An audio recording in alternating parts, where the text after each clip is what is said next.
Good morning, everyone. For those of you whom I haven't formally met yet, my name is Shadi, colloquially known as Yo Girl Shads or Shadi like a melody in your head. Although standing here, looking at all of your beautiful faces, I can safely say that a significant portion of you know at least something about me. Some know me as that girl who stresses a bit too much about school, while others are familiar with my tendency to talk at unnecessarily loud volumes. A select few of you may have even heard from Mr. Dion that I cried the first day of capstone in grade 11, which, for the record, is not true. It was the second day of capstone. All in all, it's true that many of you are acquainted with the part of my identity that I've been able to discover and choose throughout my lifetime. In fact, my friends in boarding may even argue that they know too much about me, which becomes a really easy assumption to make for the people that surround you every single day. However, I think it comes to no surprise to any of you when I say that there are parts of our identity that we don't tend to vocalize. Every day, we communicate with people and only experience the tip of the iceberg that creates their being, and we rarely see the large ice mound that lies beneath. So, let's get a few centimeters below the surface for a change. For me, I can safely say that no one truly knows about my outlook on the part of my identity that I've inherited, or my cultural identity, and the tumultuous relationship I've had with my origins. What do I mean by that, you may be asking yourselves? Well, sit back, listen up, and let your girl Shads tell you a story. Believe it or not, until the age of 10, I hated the news with a burning passion. Yes, I mean the news, like CNN or CP24 or any of that jazz. And I wish I was kidding, but I'm not. It had become one of my defining characteristics at school. I vividly remember my mind consciously zoning out when it was time for the current events segment on the radio, almost as a means of self-defense. I avoided the newspaper and all conversations regarding current events in class or in social settings. Honestly, I became pretty good at avoiding the news. Ask me about any major events that happened in 2010, and I probably haven't heard of it. While this hatred was a hindrance, and it probably sounds really weird, it seemed far from irrational at the time. Reflecting upon this sentiment now, I've been able to decipher that my ultimate hatred of the news stemmed from feeling victimized by the media. The broadcasting systems projected a negative second-hand perception of me, initiated by its first-hand commentary on the Middle East. Almost every single day, I would listen or read a segment that would display my country of origin with the words terrorism, extremism, or danger, and I really couldn't understand why. Let's all put ourselves in my shoes for a second. Imagine being a 9-year-old little Shads and telling all your friends about your cool homeland, while they all had already established their preconceived perceptions of where you're from because of the media. Conversations would go a little like this. Let's do a little role-playing action here. Hey, Shadi, your name's so cool and exotic. Where are you from? Hey, friend, I'm from Iran. I love it there a lot. It's so cool. Oh, Iran? Like, where all the danger is? And as you can imagine, it would get really awkward, and nothing's ever the same after that. Personally, when I think of Iran, all I can picture is a vibrant culture complemented by a rich history that I couldn't be prouder to be a part of. I think of the wonders of Persian New Year's, funny Iranian jokes, my favorite Iranian musicians, and the warmth of my relatives and my siblings at the back. Meanwhile, almost everyone else's vision was jaded from solely considering the words of the media, which led to everyone having their own inevitable misconceptions about Iranians as a whole. The notion of extremism became the only part of Iran that other people saw. Although I'm now aware that this type of commentary is due to massive tensions which have been nurtured by nearly 40 years of estrangement between Iran and the West, it was a complete mystery to me in my early pre-adolescence. The discrepancy between the way I saw my country of origin and the ways others saw it only grew stronger, and by the time I was about 10, I was fed up and began to blame the media. Just as an aside, I currently have a very healthy relationship with the news. I took world issues in grade 11, so I'm woke. Thank you, Mr. Sampson. But my intentions at the time were very clear. When I grew older, my hatred of the news transformed into conflict with my identity and an eventual sentiment of embarrassment towards my heritage. The root of this was the experiences I had in the two countries I called home. I would go to Iran every single summer, and I never felt like I completely fitted in with the rest of the kids my age. And my extended family would refer to me as the foreigner or the Canadian.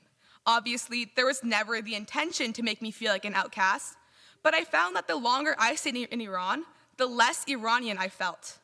But on the flip side, in elementary school, with every passing lunchtime where I showed up with rice and kebab while my classmates enjoyed their Lunchables, and with every passing substitute teacher that would pronounce my name as Shadi, I grew increasingly disconnected from my Canadian self. Basically, I was a foreigner in the two countries I considered home. This translated into stopping conversations about my ethnicity, no matter how much people asked, and boy, did they ask. And I felt an immense pressure to pick a side. I figured it was a lot easier to be either Canadian or Iranian rather than both. I lived in Canada, so for a long time, I picked just being Canadian. I tried my best to assimilate to what I thought at the time was normal for a typical Canadian, whatever that is. Despite my best efforts, there was a constant battle between two worlds in my head. On one hand, I know I'm Canadian, I was born in Canada, and my citizenship further proves this identity.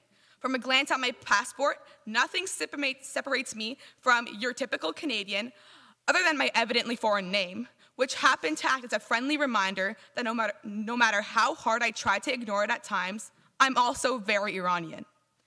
It took me way too long to realize that identifying with two countries, or having a sort of superpositional identification, if you will, isn't a curse. These little anecdotes I've shared with all of you today are obviously very specific to me, but the underlying cause of such feelings is fairly universal. While what I experienced may seem completely foreign to many of you, the reality is that it's an account that resonates with many others. In fact, if we assume that the population in this chapel is indicative of the trends we see in the population of Toronto, where ethnic minorities have become the majority, more of you will relate than not. Stories like mine are a reminder that no matter how much we try and convince ourselves otherwise, the cultural mosaic Canada prides itself on is not yet whole. Pressures of assimilation are still extremely prevalent, and with every passing remark about how dangerous or scary it is in a foreign country, or by asking others where they're really from, we stray from achieving a society in which everyone feels comfortable expressing their cultural norms. Think about it for a second. How ironic is it that we live in a country that creates a unified identity based on its giant influx of immigrants, yet a big chunk of those very immigrants experience such big conflicts in regard to their identity? If we want to make people truly comfortable, and I mean truly comfortable, we have to be willing to completely remove the assumption that having a different heritage makes everyone a completely different human being. It shouldn't matter where I'm really from. This simple question goes back to the idea of putting walls between each other instead of breaking them down. It's probable that a handful of you in this room have also strayed from your heritage, and it makes complete sense. Identifying with more than one country can be extremely hard, trust, I know. To this day, I still can't help but be a little uncomfortable when people inquire about my heritage, even though I really shouldn't be. More than anything, I really want what I've shared with you today to be a wake-up call. Cultural diversity is what defines Canada, and it's the responsibility of all of us here to redeem this title, because, believe it or not, it's the words and perceptions of all of us here that ultimately define whether a Canadian newcomer feels comfortable with who they are. I mean, no pressure or anything. What we really need to do is always keep an open mind about the unfamiliar, and to abandon all preconceived perceptions of people based on cultural background. If the only thing you've ever heard about a country is from common media sources, then you're probably wrong. I also want to make it clear that it's completely okay to ask first and second generation Canadians respectful questions about their heritage if it's done in the appropriate context. If it's your first time meeting the person, you might want to wait a little bit and get to know them before prodding into their heritage. Let them take the lead and tell you about their culture. And remember, you don't have to add that you read about their country in the news before. To those of you who may even slightly relate to what I've shared today, I want to tell you what I wish someone told me a lot earlier. It's more than okay to identify with more than one country. You can call two countries home. You are allowed to cheer for two countries during the Olympics. Being unique and carrying your own difference should be something you embrace with all of your heart. Don't let generations of cultural knowledge and tradition be lost within you just because you think it's easier to deal with. It's our responsibility to take the lead and share the side of our heritage that the media doesn't cover if we want to counteract its effect. First generation or second generation Canadians like me shouldn't have to have an existential crisis about their identity from such a young age. But the same goes for anyone else who may have a part of their identity that completely deviates from the norm, whatever that is. Let's collectively try our very best to make this campus a safer place for people to expose a few more centimeters below the surface of their metaphorical icebergs in general.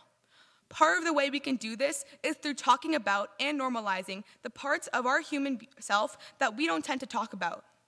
Speaking of which, now I'm going to take the opportunity to talk to you briefly about the other country I call home. Here's to a world where no 10-year-olds fear the news.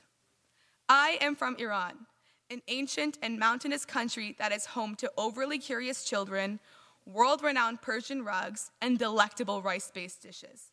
It's not an Arab nation. We speak Persian, also known as Farsi, and the streets of Tehran are comparable to a lot of other cities in terms of personal safety.